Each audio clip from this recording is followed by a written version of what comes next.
everyone, di video kali ini kita akan tutorial watercolor super basic pemandangan buat pemula banget dan dijamin dalam 10 menit aja, siapa aja langsung jago gambar watercolor karena gampang dan simple dan siapa aja pasti langsung bisa.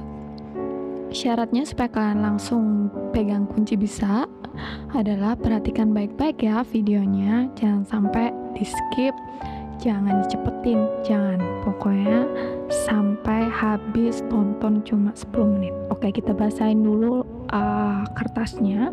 Jadi ini dibasahin ya sama air ya, air biasa. Nah, kita siapin dulu kertasnya. Ini ukurannya A5 dan kuasnya ya kuas ukuran apa aja yang kalian punya di rumah. Nanti kapan-kapan kita bikin tutorial lain kali soal kuas, oke? Dan setelah airnya agak kering, kita olesin lagi pakai air yang ada warnanya ya. Kita pakai palet warna indigo, dan akan pakai satu warna ini aja, jadi satu warna ini cukup ya. Oke, setelah itu kita tunggu ya, ini setelah kita bikin sampai kering. Nah, ini kita udah kering. Habis itu kita mulai layering pertama, alias kita bikin gambar yang pertama, layer yang pertama, yaitu kita bikin gunung ya. Ini tuh kayak pemandangannya, kayak konsepnya adalah gunung. Jadi yaudah kita bikin gini aja, seolah-olah kita gambar gunung. Terus yaudah ini tipis aja ya guys, ingat ini adalah layering pertama, jadi adalah layering yang paling tipis. Jadi istilahnya sama airnya itu perbandingannya tuh catnya sedikit aja dan masih transparan, jadi emang sengaja. Ini adalah layering pertama dan ini wajar. Oke, kita layering dan kita tunggu kering ini ya. Nah, tada, ini adalah hasil keringnya. Ini emang kertasnya akan agak sedikit bengkok gitu guys, itu wajar tuh, nggak apa-apa. Oke, jadi nanti kapan-kapan kita bikin tutorial kertas yang bagus, yang baiknya kita gunain yang kayak gimana. Nah, kita udah mulai layering yang kedua. Nah, layering yang kedua ini juga sebenarnya tipisnya tuh lebih tebal dikit aja dari layer yang pertama, tapi harus lebih kelihatan karena kita kayak konsepnya tuh yang layering kedua adalah bikin dimensi yang lebih di depan dari layer yang pertama. Jadi layer yang pertama tuh menciptakan kesan yang lebih jauh, dan layer yang kedua tuh kayak ya udah ini adalah gunung yang seolah-olah lebih dekat gitu. Jadi ya gini. Nah, pertama kita ngasih penjelasan dulu ya, kenapa sih pemula itu alias beginner wajib banget lulus SKS tentang gambar pemandangan kalau mau bisa watercolor. Nah, jawabannya tuh ya ini, gambar pemandangan akan membuka cakrawala layering ya, yang secara teknik terpampang nyata. Kalian bisa lihat kan layering yang pertama tadi dan ini layering yang kedua, kelihatan banget, gampang banget batasnya, bedanya yang pertama dan yang kedua ya kan. Nah, kalau misalnya nggak gambar pemandangan tuh beda, karena kita akan mencar-mencar layeringnya ya kan. Besok kita akan coba yang lain ya, kita lihat gimana yang lain tuh lebih susah dan ini tuh gampang banget ya kan. Kalian bisa bedain yang layer pertama yang mana, yang layer kedua kayak gimana. Nah, karena layering ini gampang banget dalam pemandangan, ya udah, itu pemandangan tuh paling gampang buat ngasih tahu, oh iya ya, kalau kita mau bikin pakai teknik gambar watercolor kita harus bisa layering dulu ya. Nah, ini udah kita tunggu kering, terus kita mulai layering yang ketiga. Nah, ini kita mulai layering yang ketiga guys. Ini udah harus mulai lebih tebal dari layer yang kedua ya. Lihat tuh, ini lebih tebal harusnya dari yang layering yang kedua.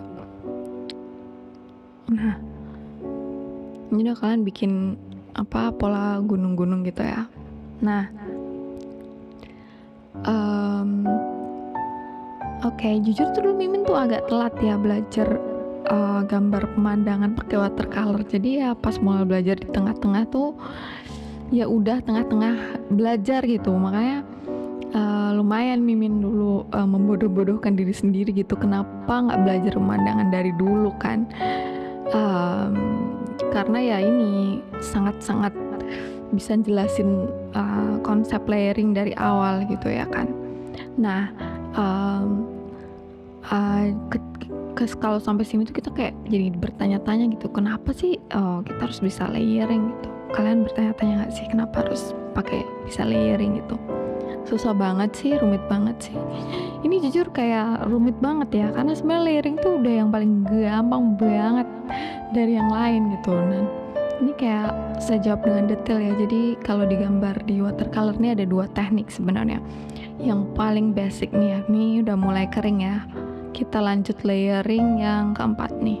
Ini yang juga agak lebih tebel ya. Ini jadi agak tricky sih untuk layer-layer akhir, karena kelihatannya tuh kalau pas diaplikasikan tuh kayak gelap sendiri gitu.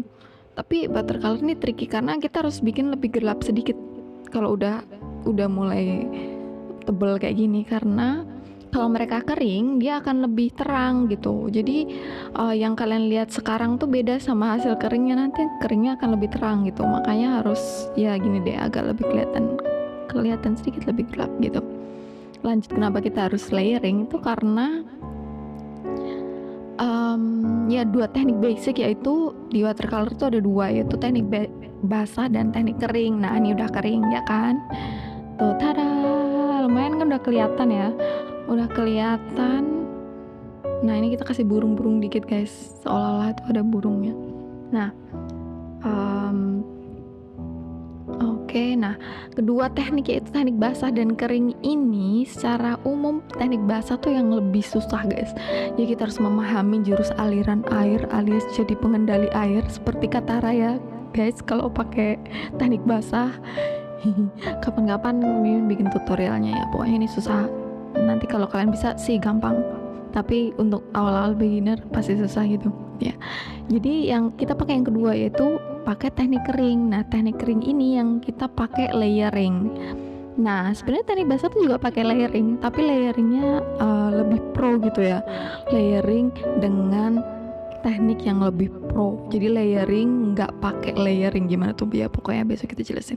Intinya ini yang paling gampang itu teknik kering, yang kita layering, kasih layer, tunggu kering, kasih layer, tunggu kering. Nah itu makanya tekniknya dry technique ya, alias teknik kering. Jadi emang harus sabar. Kalau kalian kemana-mana kalian bisa bawa hair dryer atau gimana supaya dia udah kita layer masang layer tuh harus ditunggu kering dulu, baru kita tumpuk lagi dengan layer selanjutnya, tumpuk lagi dengan layernya ya. Ini kelihatannya susah sih layering, tapi gampang banget. Kalian lihat kan, ini gampang banget asli. Nah setelah ini udah layer terakhir tuh kita kasih kayak ala-ala pohon pinus gitu ya di depannya, karena kalau di hutan-hutan di gunung-gunung di luar negeri tuh kayak banyak pohon pinus ya kan. Kalian lihat kalau di film-film lihat film Twilight tuh kan banyak banget pohon pinus ya. Kalau di Indo kalian bisa kasih pohon apa aja sebenarnya, nggak harus pohon pinus ya, itu biar ala-ala artsy aja gitu. Terus ini mendingan kalian pakai kuas yang kecil biar kayak kelihatannya agak detail aja sih tadi. Nah ini kita pakai kuas yang agak kecil. Ya, nah setelah paham dikit-dikit tentang teknik ya, terus jadi sebenarnya kita kayak ngomongin gambar pemandangan tuh sebenarnya hakikatnya dan filosofi. Jadi layering itu garis imajiner intinya. Jadi kayak kita tuh berimajinasi ada garis-garis, berimajinasi tuh ada horizon, kayak horizon perbatasan garis antara langit dan daratan ya. Kalau matematika tuh hitungannya tuh nggak tak terhingga ya, tapi kalau di gambar tuh kita bikin garis yang isinya bayangan kita. Nah itu adalah layering. Ini juga garis yang bikin bentuk dimensi dari gambaran kita. Jadi kayak ada yang di belakang, ada yang di depan. Jadi seolah-olah ada pemandangan 3D dimensi. Sebenarnya bisa di layering lagi hutan pinusnya ya guys, kalau kalian mau. tapi itu udah cukup. Bye bye.